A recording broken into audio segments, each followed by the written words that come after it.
This is the 8-9 Combo Podcast with Brett McKay and Harry Jones. This is the 8-9 Combo. I'm Brett McKay and Harry Jones. What a first weekend of the Rugby Championship we have just enjoyed. What a ripper it was. How's it, Brett? If in case you haven't enough of the lekkerbacks, and let me make sure something. When you say lekkerbacks, make sure you say lekkerback, not lekkerbeck, because it's a tremendous difference in the Afrikaans language if you say lekkerbeck. A beck is a mouth. Yeah. So you don't want to say that someone's got, you got a pretty mouth, boy. But the lekkerbacks have a new progeny, and it's a guy named Cheslin Arendse. I read about this. And he is playing for the Griffins, and Holford, he wears a scrum cap. Special mystical powers on the way. A smaller scale wingers in South Africa just given headgear at birth. Next is going to be Kurtley van der Merwe. There's different derivations of the same name.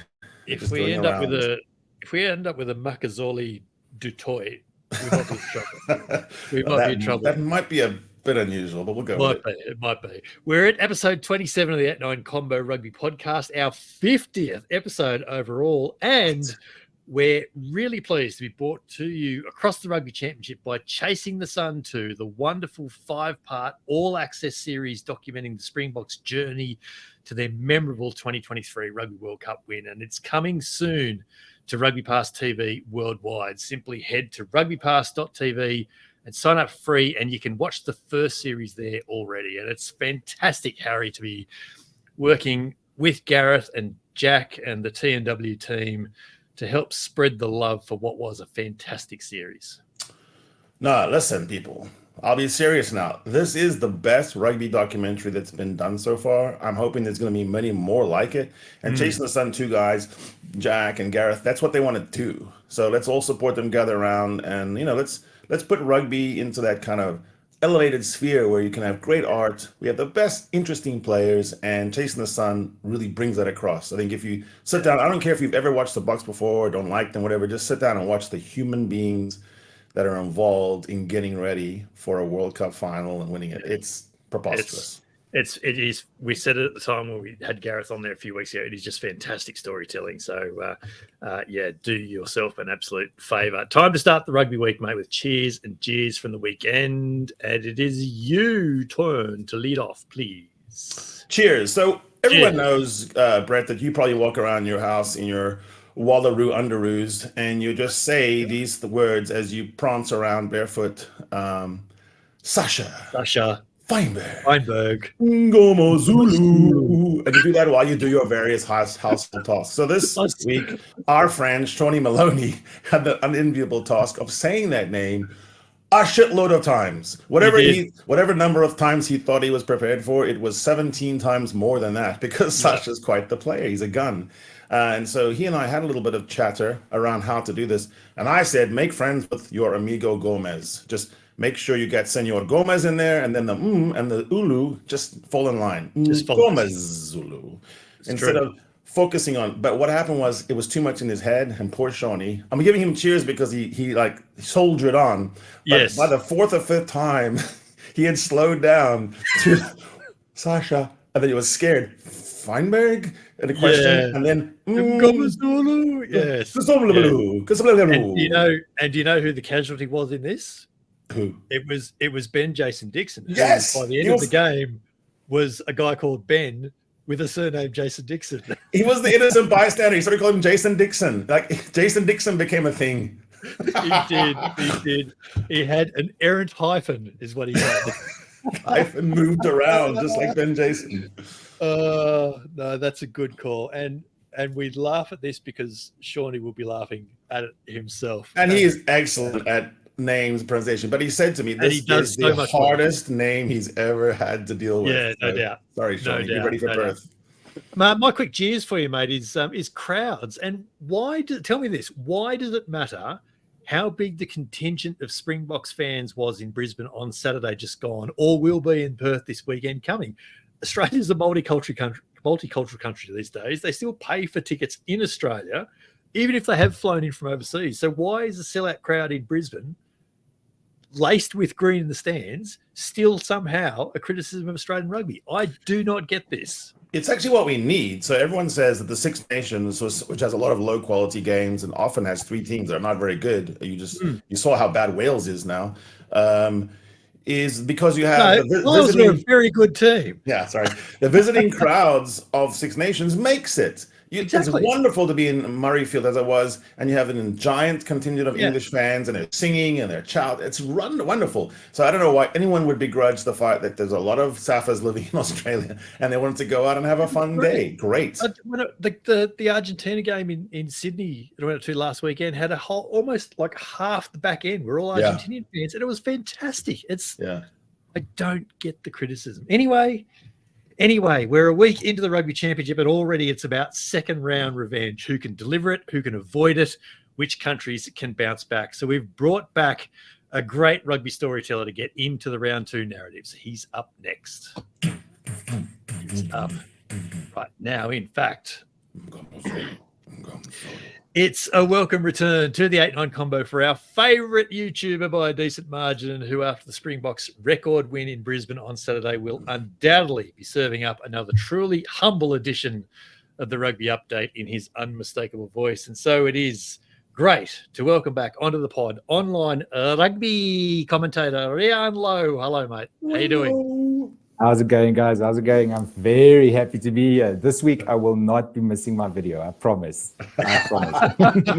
Did you? Nice and very humble as always. You know me. Did you forget to hit publish last week? Is it still sitting in your drafts, or what happened? Oh no, I had to take a break. It's been just you have the Island game. I went to Harry with that. That was already like a body killer, and before that it was the URC final, and before that. So no, I just decided. I'm a terrible YouTuber anyway. I might as well take a break before the biggest games of the year and then just come talk about it. But Ringo, you can be honest with us. It's hard to be funny, isn't it? It takes a lot out of you. I mean, I haven't made you guys laugh once this whole episode. Oh, so good. But I'm very happy to say that we kind of did rugby update numbers on the weekend. Our YouTube videos on our channel and on the Megafoon channel in South Africa have just gone gangbusters, and something like 28,000 views across the 2 channels. I can't work out how. I don't think we said anything remarkably. Imagine if we did actual promotions. Imagine if we actually did promotions. Oh my goodness! That's international rugby for you. You know, as soon as that green jersey comes out the cupboard, everyone is excited. I put the pod live and I checked on it after half an hour, and it had done its sort of usual first little bit number. And I looked at the YouTube video, and they both went up at the same time, and it was just ticking over like a poker machine. I was like, what's going on here? Anyway, my theory on that is that we want someone to tell us what we just saw. Like, we're in the heat of it, we're going crazy. Whether win or lose, go. But what was it? Did I see the right thing? And then you want someone to tell you that. Yeah. Did I see that right? Yeah. Anyway, it's done. Yeah. It's done fantastic for our numbers. We've added something like 100 YouTube subscribers, like in 24 hours on Saturday and Sunday. The trick is to not chase that dragon again, because you'll do your next video. Oh no, we'll be back into it, and then you'll get 50 views. You'll be like, "What did I do wrong?" So no, I got to be happy with the highs and just forget about. Listen, Boyke, I'm just doing exactly the same thing. I'm going to say the same words again. I'm like literally going to talk about Brisbane. I don't care about Perth. Yeah, no, I fully expect that we'll be back to our standard 63 views this week. So let's get into it. First question for you both. How are you going to maintain the Boks are still underdogs now? They've been away from home for so long. That's the response I wanted. Exactly. There's your answer. We don't know. Oh, I can't believe that. I mean, they've been with their families for so long. I hear Perth isn't that nice. They probably have one foot on the plane now. So how could you maintain the same levels of definitely underdogs? Yeah, the Aussies are going to be so cross. You guys are going to be so mad. You're going to come up with that extra steam. Channel the spirit of George Smith and John Eales. Optus Stadium is like Eden Park in Australia. It's like, I can't even think of the last time Australia lost a game there. Well, Perth is where you guys beat All Blacks, right? Or 2 years ago. You get close. Yeah. Correct. It was. Okay, so underdogs. There you go.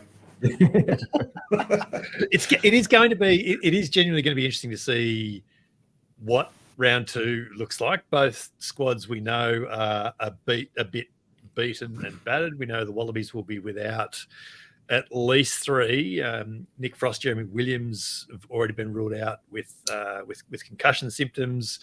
Filippo Dangunu has a leg fracture. So, there's 3 force changes within the 23. Don't tackle Peter Steph Toy. Don't do it. You fracture your leg when you do that. Yeah, I can't actually remember what he did. It was early on. It was inside half an hour that he got helped off. So, and maybe the box when we went up for the ball and poor Kobus Reinach got squished between Komazulu and Dangunu. Was that it? Was that where it happened? I don't know, but I wouldn't be surprised if it was they were. I don't know how anyone stood up for that collision. Well, Kobus Reinach did, from memory. He stayed down for a bit, didn't he? So he got absolutely pancaked. How healthy would have been the box recovery on Sunday in Brisbane after that? Well, my man Ben Jason Dixon did seem to hurt himself on the very final play, but besides that, I didn't really see too many people walking wounded. You never know. People just play on, and then sometimes they find something. I think though that Rossi will want to have a few different looks. I don't think he's going to put the same feel in the patch. He knows what that looks like. The loose trio, for example, worked really well. So you might want to have those 3 guys run out there and do something together, because why not? But I could see in the locks, the tight 5, you might even does Snowman come in? Does Argy come back in? They could have played anyway the first time. He was that close, so you would think he'll get on there, because you need some rest. But I don't think anyone's gonna. It's not gonna happen again that it's 21-0 in the first half with probably looked like it should have been 35. Like, that doesn't happen in Test rugby. I would think it's going to be a much tighter affair. My concern is that it might be 35. I think the second half might be worse for the Wallabies this time. But I'm saying I don't think the first 40. I don't think you get that many. I mean, Riaan, have you ever seen the Wallabies on their home patch get done in the first half like that? I've never seen it against any team.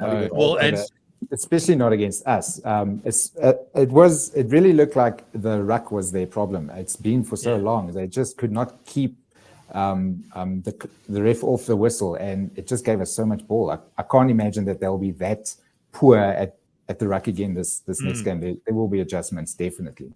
You would think so. Well, I mean, even if they only get a 50% share of ball, that's got to make a difference, you'd think, because it was like, what was it? Was it 40% at halftime? And that felt generous. Yeah, but it almost seemed like if they had more ball, being worse, because like Riaan saying, every time they tried to mount an offensive movement, it got snaffled or penalized. And now you're just looking, you're looking at defending a line-out maul in your 22. So they've got to somehow get cleaners on time. They got to find their Ben Jason Dixon, who, as an industrial engineerist, figured out where to get from ruck to ruck. I watched him the whole match just to see where he goes. And when I saw the Wallabies, everyone didn't have an assignment. It wasn't like they knew, I'm coming left, I'm coming right, I'm short. Even joining the maul, I saw Ben Jason Dixon do the same thing. Where's Harry Wilson? Latch him. Where's Valentini? And so he always had the same position. Yeah. There's still a working out process with the Wallabies. It's a young team. Anyone supporting Australia should give them a little more time. But I think if they're going to get somewhere, it's going to be around, like Ringo says, the rock has to be fixed. Yeah, that's. I've thought about this. Like, this is really a very unique rugby championship in my lifetime, at least, because usually after World Cup, you've got your normal, retirements. After 2019, we had our retirements. Legends left the game, but then we went into the Super Rugby. It still existed back then, and it still exists now, for the record. Well, the old Super Rugby where we were involved. So South Africans, New Zealanders, and Australians still kind of hit each other back then, and they kind of knew what was coming in the Rugby Championship. This time, we've never been further apart, these teams. Yes. There was a World Cup happened, a bunch of retirements happened. Now you have all these fresh faces coming in. They've never played against South Africans. And it was a calibration to see, okay, but how good are we really? We have no idea, because we haven't seen each other for 4 years. And it obviously showed that there is a very big difference in physicality to what the Aussies are used to. And they must now know, like Schmidt said, they've seen what the standard is, and they should be able to get better. The thing that's interesting about that is that if you think about how many guys left New Zealand after the World Cup, South Africa still had something like 19 2023 World Cup winners in the squad on Saturday night or Saturday afternoon. So there hasn't been a lot of churn for South Africa this time around. No, we're lucky. The age profile just fits in a weird way. We have a lot of people who are 30, 31, 29. They're not 35, not all 35. So Vili is one, and then you got Sia at 33. Although he had a very good game, by the way. Riaan, I watched that game again, and he was one of the guys that looked better the second time around. I don't know if you watch games like that sometimes. Yeah, and I can absolutely get that. Grinding work. He was doing a lot of cleaning, hitting. He was doing a lot of the taking the ball off the back of a fake maul and either passing it on or doing that first carry. Yeah, he was very big. Yeah, they were moving people around. So, Brett, what did you think about that craziness where you had, instead of wasting a blind side off of a scrum, they just used Cheslin as the 9, moved Kubis into the back line. Into first receiver, Yeah, it's interesting look now. It's actually not that unusual in rugby league, dare I say, in Australia, dare I say, because in rugby league these days, you are often seeing fullbacks feed the scrum. You're often seeing, back rowers set up at first and second receiver, not unlike Rob Valentini, Harry Wilson off the back of a maul, the back of out wide off a line out. So in that regard, it was sort of like, oh yeah, we've sort of seen this before, but it's certainly unexpected in rugby terms. You don't see that, but I think between that and the old transfer line-out move, there's going to be a lot of that done in schools of lower grade rugby over the next few weeks. Ringo, I want to see a line-out move like that, but take it further. Do it like 3 or 4 times. Just keep making passing it. Yeah, I just want to see the lifters with the bloke still in the air having to go back and forward so that the pass is forward. That's why Paper is in the camp. They need to ask him, okay, but what if we do this? What if we have a guy hanging off the posts and we just kick the ball to him? Is that illegal? There you go. Well, when they changed the laws, when John Eales started getting good at knocking conversions back over the crossbar before they crossed, you can't do that anymore. So, look, it certainly had an impact, and it was interesting that the Boks went back to that same move less than 10 minutes later. It was sort of like, surely we're not going to get away with this again. Oh no, we did. It's enticing though, because you can get you can reap a lot of penalties from it. You have the early sack problem, and then you have maybe some of the guys misreading it and going through, and then they're behind it, so they join it from the wrong side. A lot of ways you could sort of ping someone. But I thought the main point was Riaan, was to shift the beginning of a maul so that you don't have the defenders in place. Is that the real issue there? That's the one, and the other one is latching. You can pre-latch on the jumper now, because if you were to pass it on the ground, you're not allowed to have 2 latches onto the guy receiving the ball.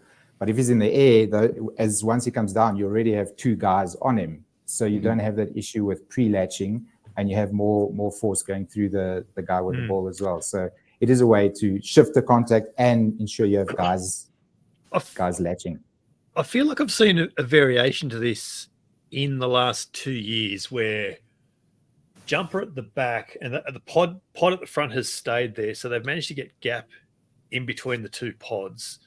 Jumper at the back has actually thrown straight down to receiver, and whether that's a carrier, a runner. Whether it's scrum, halfback, right, doesn't really matter. And they just go straight up through the gap. I feel like we've seen that a little bit. That's New Zealand scored a try that way, I think. And maybe that's what I'm thinking of. New Zealand has that in their book, playbook.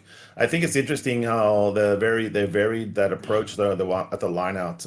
It looked like the Wallabies did have a line out deficit. So that's why I wrote about the set piece in my reaction piece, is just because I think that level of dominance at set piece, I don't know if you can come back from that in Test rugby. Sometimes that's what I was going to ask you. But I think in Test rugby, you're kind of toast. So the Wallabies this week without Nick Frost, who is one of the quickest line-out jumpers in the game at the moment. He gets up so quickly, so athletically, so high, because he's 205 4 or 5 or whatever he is. They've called in a bit of line-out cover, the Wallabies, but they've not actually replaced Frost and Williams per se. So well, yeah, there is that. I mean, I guess Blythe is going to be there. I suppose he comes in, but what's the easy go-to that Australia can try and fix in that line-out? Well, they could throw way over, and then Cheslin Colby can catch it. I don't know. I actually think it's not just the lock issue. It's the hookers as well. They've been missing jumpers.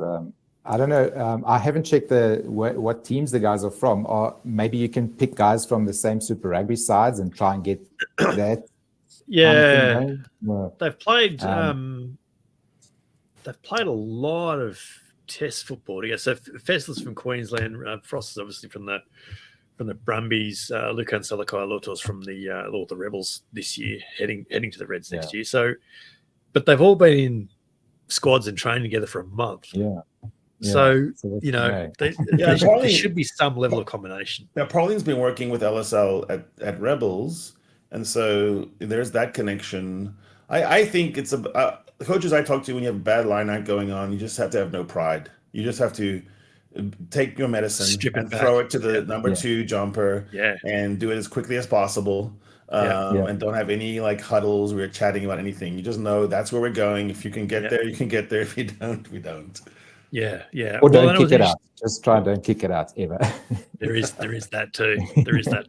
And Argentina got away with not packing the scrum for 70 minutes. So then maybe that's the goal this week. Just trying to avoid lineouts for 85 minutes. That'd be. So Riaan, I think a hard look at Ben Jason Dixon, and I think a lot of teams underestimate how hard it is to replace a really good blindsider.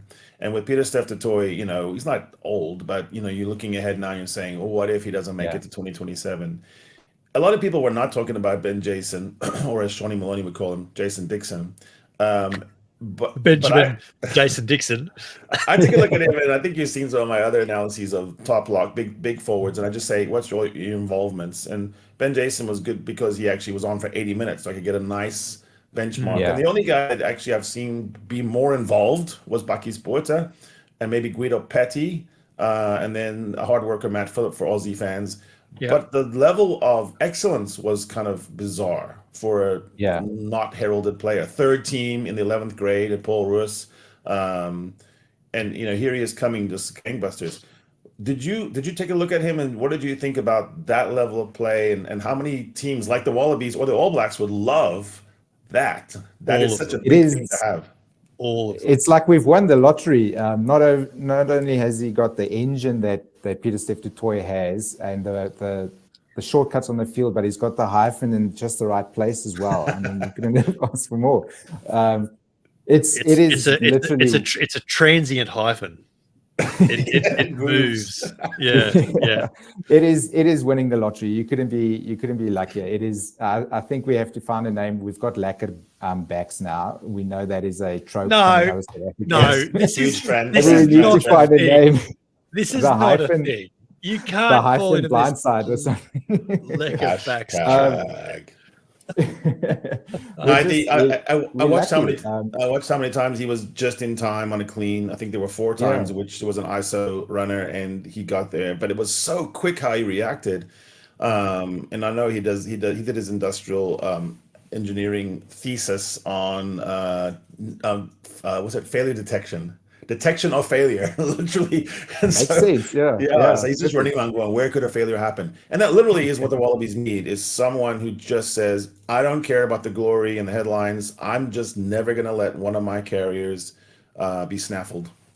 Literally, he plays like a man who's been told you have to prove that you deserve to be here. Like he's desperate to just do well. It doesn't matter the situation, what the opponent. He is so happy to be there. Like he's got imposter syndrome or something, and he just wants to show that, guys, I'm good enough to be here. I know I'm trying to fill the shoes of Peter Steph du Toit, but I can do it.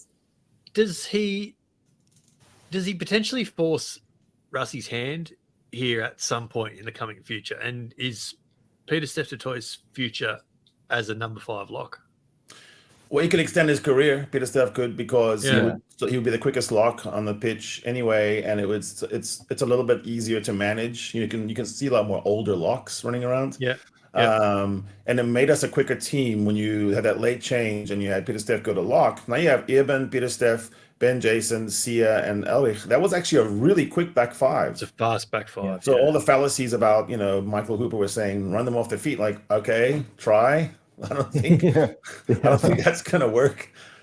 That kept coming up last week, and I was like, have they not watched the rugby we've been playing for the last 2 years? No. It hasn't happened. We haven't gotten part. I think it's like you say, it's a great way to manage a career now. You can drop Peter Steph and say, okay, you've played 4 games in a row. We do not want you to get hurt. Ben Jason can go, or it gives you some flexibility on the bench. Do you want 6-2 wide? How do you want your 6-2 to be made up? It really just, it sounds very smug, but it's just another bow and another arrow in our quiver. It's a nice problem to have, isn't it? Yeah. Peter Steph, I think we're going to have to play you out of position.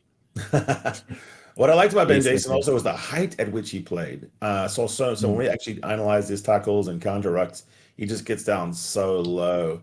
I think for a guy, I think you're right, a third team. By the way, Brett, being third team at Paul Roos is not bad. Let's just be clear about something. When you said that, I thought, Harry, don't be disingenuous. Paul Roos is like untouchable. But it's still something where you would go into Craven Week and go into unders 20s and thinking, I'm not the shit. I'm not the guy.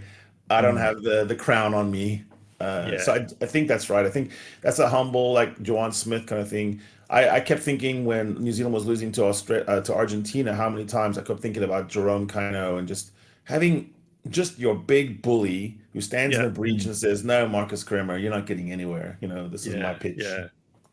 Post match, Joe Schmidt was talking very much about patience and gradual improvements and taking the hard lessons, taking the medicine, if you like, and just having to apply that and do some hard work, and slowly but surely things will improve. That's not solving a lot of problems for another game 7 days later.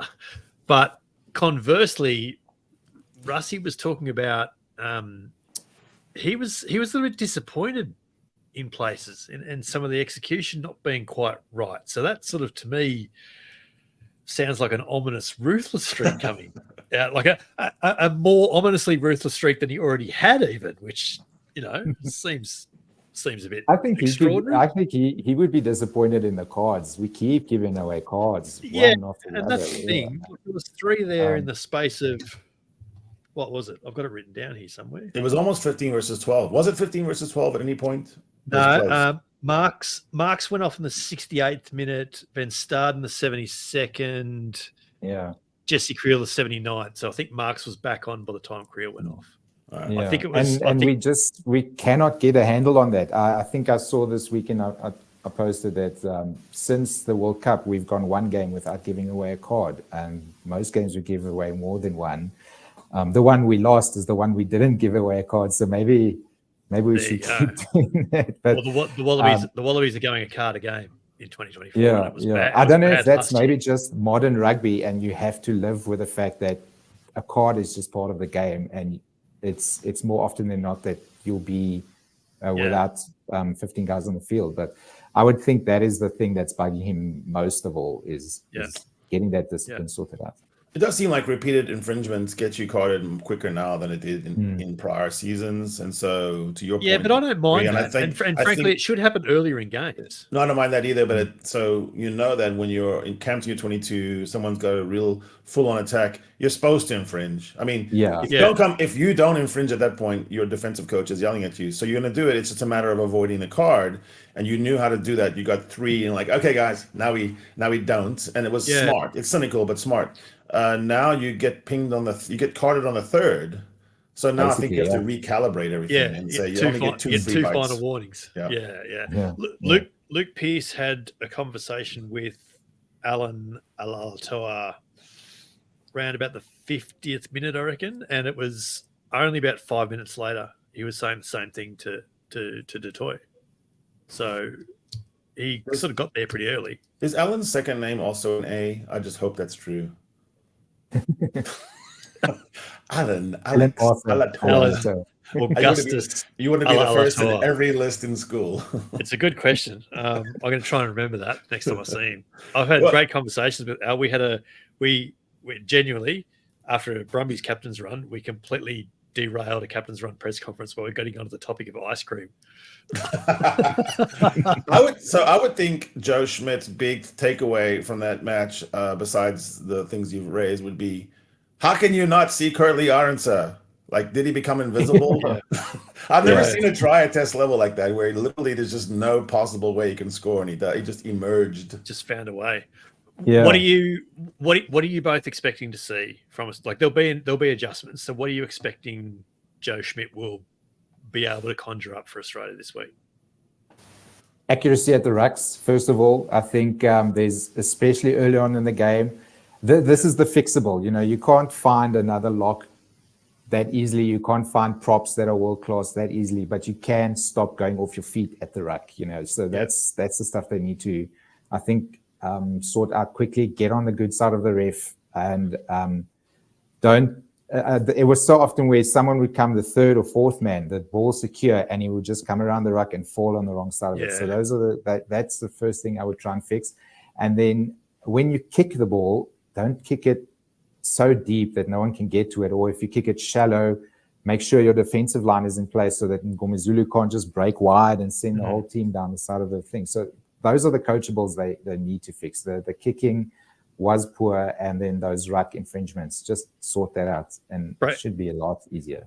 Breakdown accuracy is truly in Laurie Fisher's wheelhouse, Harry. You can expect that there's going to be there will be some hard sessions on that this week while he's training.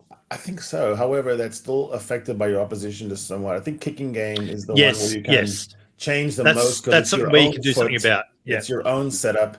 And even the exits were just shockingly poor. There were several times where Jake Gordon put the ball out, and it was like 15 meters from the line. Like, there's almost no point in kicking. You're better off just running it up in. And you saw that the Blocks would have some of these run exits. So, I would do everything different. I would do everything opposite. So someone's got to hit Sasha. I don't think he even got touched unless he wanted to get touched, unless he wanted to get tackled. I thought that they should kick more and quicker and more early in the cycle, but fine grass. And then, I think they need to make it a grinding, spoiling, ugly affair. I don't think they should try to tire the Bok forwards out. I think they should keep their forwards fresh, keep the ball in front of their forwards, stop making their forwards run around in circles. I saw, who was it? Nick Frost. I saw Frost just getting gassed because they were making him do bizarre things. I mean, there wasn't enough empathy for their fellow man. Like I'm going to show you what I'm going to do. Coordination. So I think Fisher's going to be on that. I think basically do everything different. Are you expecting to see a lot of changes in personnel? Well, you could see 9 and 10 bearing the brunt, and it might not be fair actually, because I think they got it almost certainly won't be. They got toweled at the pack area, so I don't know. Like the scrums, so there's got to be a different scrum or a different prop or a different angle or something, because you start Alatoa and Slipper. Don't split them up. Start with your good props. And experience. I suspect if Tupou can't play for a second week, and he's very much up in the air at this point that we record it, he's gone back to Tonga for his father's funeral. If he doesn't play, that would make sense to me. That Alatoa and Slipper start, and there might even be an argument for Pollard, the Brumbies hooker, to start with them. Andre Pollard. Go. That's actually interesting. To start picking players from the other team, that could work. Or you could play Rory, Richie Arnold, Will Skelton, Angus Scott Young, Tom Staniforth. How about these guys that are playing really well in France? It should be allowed, but you can only pick them out of position. So, yes, we are going to pick Andre Pollard, and yes, you will wear the number 2 jersey. Stranger things have happened. Paul Williams is referee this week. Different sort of pictures, different look around the ruck. I like his. I know nothing about refs, so he's a funny guy. It's easy to ask the question. You don't have to give the answer. I deliberately avoid learning ref Yeah. patterns, names, everything. I The don't less I get know about a ref, the better. It makes rugby watching a lot easier and a lot more fun, actually. Yeah. He's from New Zealand. I can tell you that. Okay.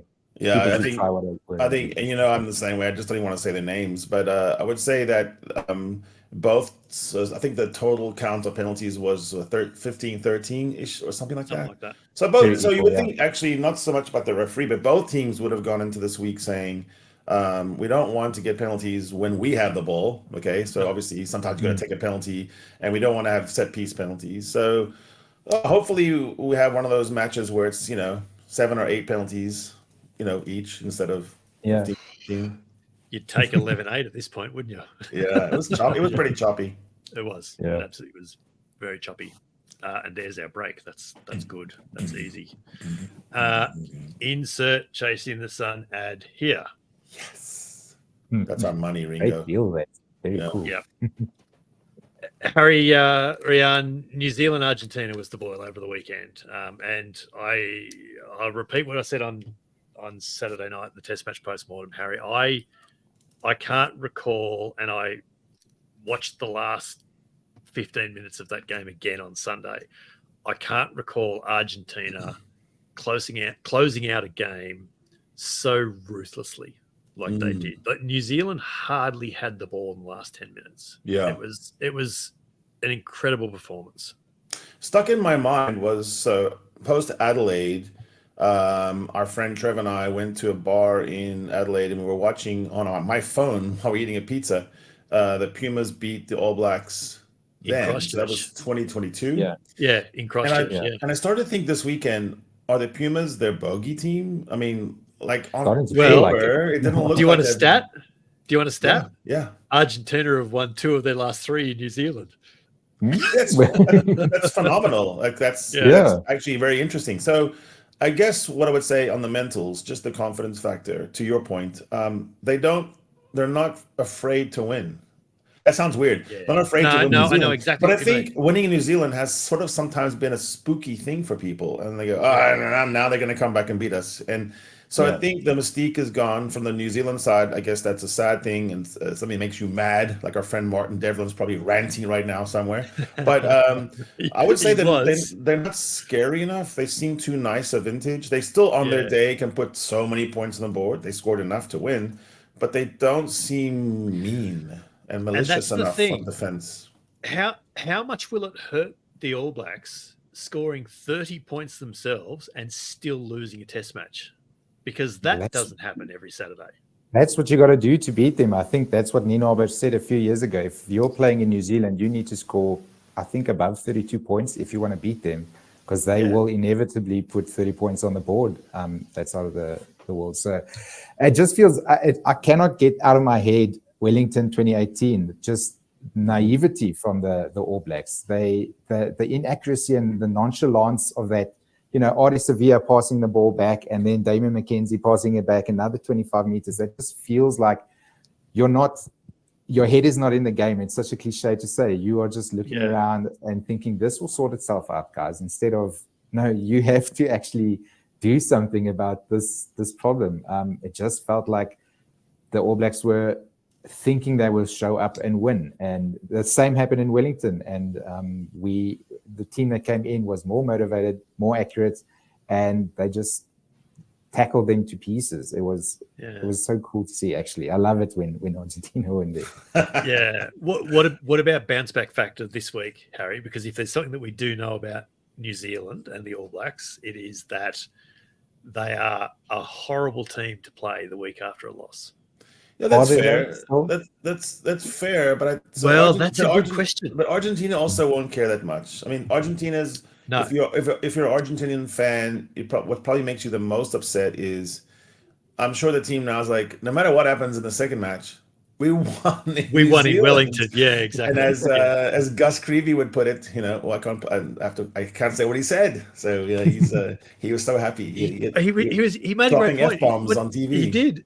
What did he say? He said I'm 39. I've never won here before. Like, it was a huge moment for them. So there's a possibility that the second one just goes the way that it normally goes.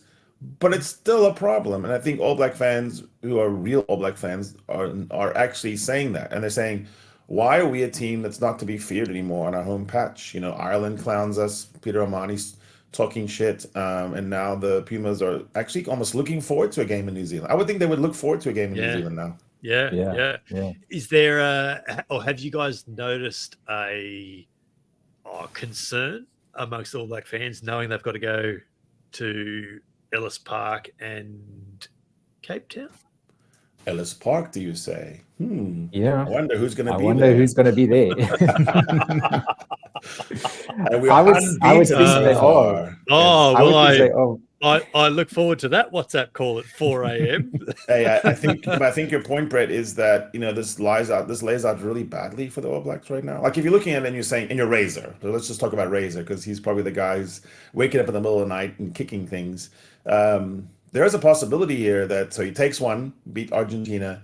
There's a possibility of going 0-2 in the Republic. Very good. Yep. And now you're 1 out of 4, and you're the new coach. Oh, man, yeah. And you've got to land in Sydney and definitely win to Joe make sure you Schmidt. do not lose the Bledisloe Cup. And Joe Schmidt knows a few things about the current All Black team about how to make them play badly. Yeah. I remember when Ian Foster took over as All Black coach, and they went through a shaky run through July, and maybe they might have even dropped the first Rugby Championship test. And I remember, I might have even written it. I remember saying, imagine being the first All Black coach to lose the Bledisloe Cup. Ooh, yeah. You don't want to. You don't want to be that guy. And being Razor of all people, a man who has traumatized me for the best part of my 30s. A man who has made winning almost a disease. Yeah. Like he killed Super Rugby. Won everything. He did. Yeah. So what do you guys think? So obviously he had the cheat code to club rugby. Is there such a thing as needing to be an assistant coach, or at least in the setup of test rugby? Is test rugby that much different, I guess is my question. Or should winning translate from top 14 into test rugby? That's what I was saying question. At the start. It's this calibration thing where how good are we really? You run up against these Argentines who are packed to the gills with Toulouse stars and Stade Francais stars, people who are used to winning in very good teams in very good competitions. They're not Jaguares anymore. So maybe the cohesion's not there, but these are guys who play in extremely professional setups. So, and Contepomi, what people forget is he was coaching at Leinster when they were winning everything. He was their attack coach. So he's no Mike. He was there before Mike Katz was the guy, if I remember correctly. So you're right. They are not a team that's coached or full of players that are made up out of club sides. And I think it was just that we don't know how good we need to be to beat this Argentine side. And Argentina will always have the motivation, knowing they've won there before, to go in there and try and win another one. There's no fear factor. And then Pablo Matera, having played and lived in New Zealand, I think is one of those hidden weapons. He would have been one of Razor's best players when he was playing there.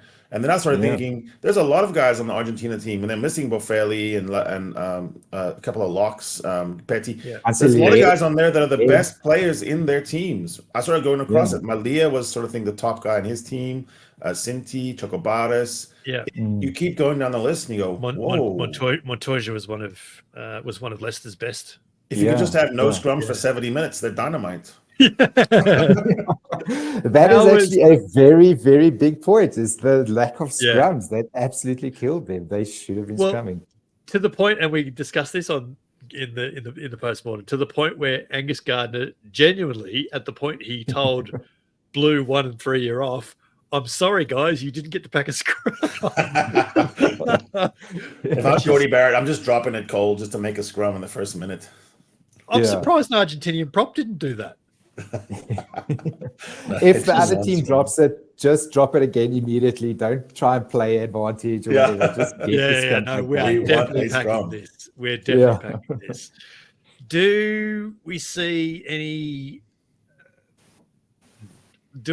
upsets this week, or do you expect these two games this weekend to go at a time? I do feel like the Boks are just, it's light years between these two teams. There's many years of victories and losses and stuff. So be patient with the Aussies, be patient with Joe. It won't help to throw the baby out with the bathwater now. Like he said, it's little, improve one thing a week, and just get better at it. So I do think, and Perth is Perth Fontaine, even us in South Africa call it that. We all have family there. So it should be even the irony being it's the one place in Australia that cheaters do play. Yeah. And the All Blacks, it's hard to say they don't have they call it the backlash, the backlash. Yeah. They must still have it. The Crusaders had it under Razor. It must still be there. And the Argentines do love a party after a win, so they must still be drunk. Won't it be a thing, Harry, if they don't have it? No, well then, so Razor's already, there's no way around this. Razor is under stress right now. He is, no question. But if you pose that scenario, Brett, then it becomes a blowtorch. It becomes every press conference question is about why you're failing, but why did you fail? But why is no one listening to you? What's your style? Because right now it does look like warmed over, milli pop oatmeal from the morning before from last night of Ian Foster. Like, what's the real difference except Damien trying to do something, smile his way to victory? I don't think that's going to be okay for the hard men of New Zealand rugby, the guys in the Blazers, the 60-year-olds. I think they want to show a message. So I think it's going to be a violent, brutal, niggly. It's the match in Dublin after the match in Chicago. It's the World Cup final, where there's hardly any points scored. I think it's going to be one of those where it's Eden Park after our surprise loss in Australia. It's 20-3, it's 20-6, it's 18-3, it's something like that. They're really more focused on winning each individual personal battle. If you're going to have Wallace Satiti come on instead of Hoskins Satutu, then hit somebody. I mean, it's not you cannot just be throw the ball around. You want to hit somebody. I think both matches are lower scoring, but I think it's Boks and All Blacks that win comfortably in the end. I think you're probably right. I'm going to edit that out. There's no way I'm putting that into air, but it could well happen. Riaan, fantastic to have you back on the pod, mate. Always good to catch up. We welcome back the rugby update this week. Yes. Yes, it'll be there. Promise. We look forward to it, and I can't wait. I love seeing what Ringo puts on that first piece because it's not obvious. He doesn't go the line there. He just rugby. Yeah, exactly. Yeah, whatever that's behind that is interesting. Yeah, exactly, I wonder what it'll be. Maybe it'll be this pod. Could be. Who knows? Could be. Who knows? Maybe you guys are bigger than me right now, so put me on yours. Thanks, mate. We will talk again before the year's out. I've got no doubt. Cheers. Cheers. See you soon. This is the 8-9 Combo Rugby Podcast with Brett McKay and Harry Jones. And, mate, wonderful to have Ringo back on the pod. So good to have Riaan Jason Dixon Louw back on the show. I like our listeners and viewers getting a taste for how he's funny and he's got all that that humor stuff, but he really drills down really well on insights. And analysis, good analysis, pure behind the funny lines. There is good analysis there. So no, great to have him back on for the 50th 8-9 pod. I can't believe we've done 50 shows already. No wonder I'm tired. Gosh, a quick whip around. 10 last week. I know we were on 15 podcasts over the course of 4 days last week. It was mad. A quick whip around the grounds. A lot less rugby being played around the world currently. The Curry Cup has been going for about 6 weeks in South Africa. The Bulls and the Golden Lions lead the respective pools. I'm sorry to say this. Free State beat Western Province at Newlands last week to hold second in Pool A, and there's Harry's enthusiasm for the rest of the show gone. The NPC started in New Zealand over the weekend. Wellington beat Auckland at Eden Park. Southland held out Otago in the Southern Derby. 6 teams, including Wellington, had started with bonus point wins. Southland were actually the odd team out. Can you believe this? Round 1 of the new top 14 season in France is the first weekend of September. Too much rugby. Too much rugby. There needs to be a gap. Bad. They played their final a week ago. That's crazy talk. And club rugby in the major Australian markets moves into finals this weekend. It might even be the second week of finals in Melbourne, I think. But best of luck to everyone in finals around Australia this weekend coming.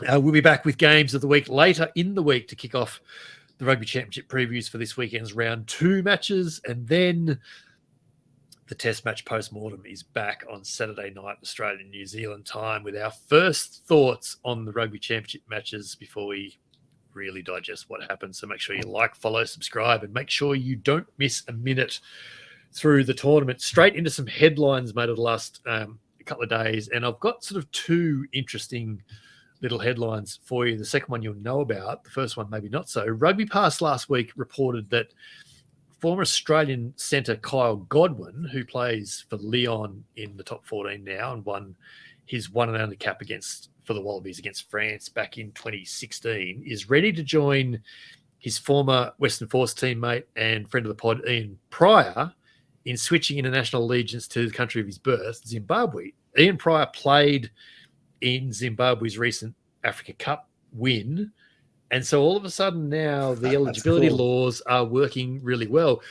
Gareth Evans, who played 1 test for the All Blacks, ex-Highlanders loose forward, considering switching as well. Junior Springbok lock Eli Sneyman might be switching to Zimbabwe as well. Zimbabwe. This is the way. It is for this very reason that allowance was brought in.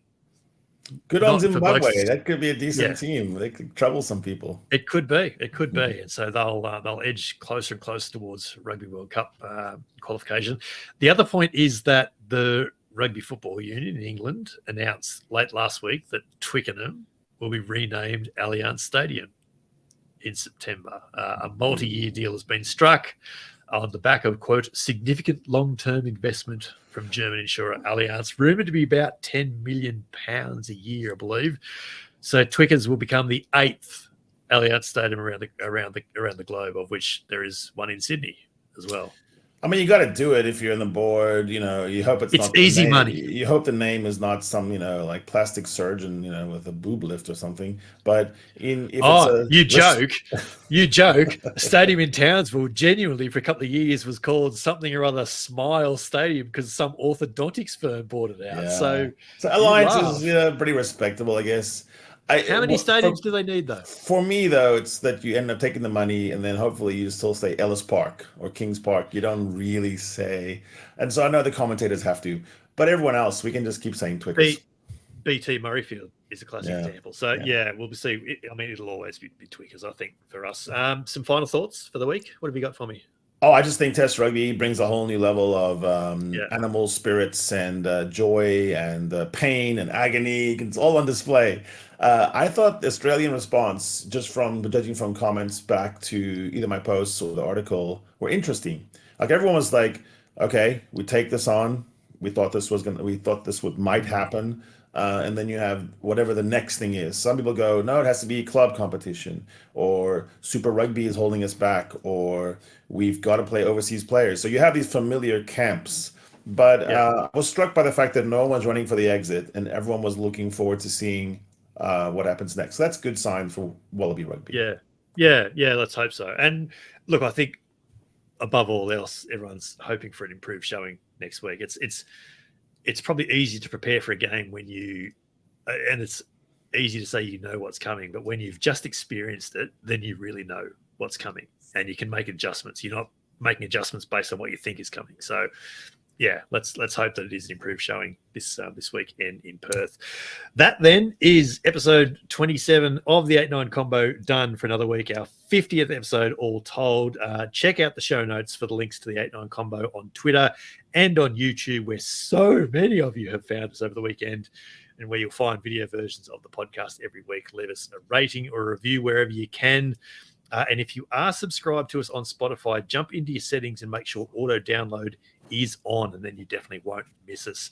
Harry and I remain on the socials in our usual places at haribaldijones and at bmcsport, and you'll find links in our socials for all our written work across the week. Harry's written 13 stories for The Roar already, and I'll have another Australian column on RugbyPass later in the week. And don't forget as well to head to RugbyPass.tv, where you can see the 2019 series of Chasing the Sun, the documentary series celebrating South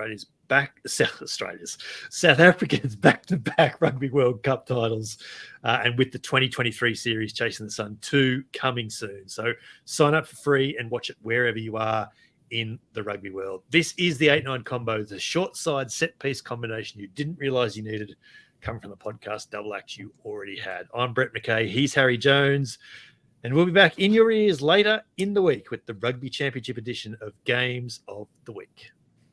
Come chase the sun with us. Yes. This is the 8-9 Combo Podcast with Brett McKay and Harry Jones.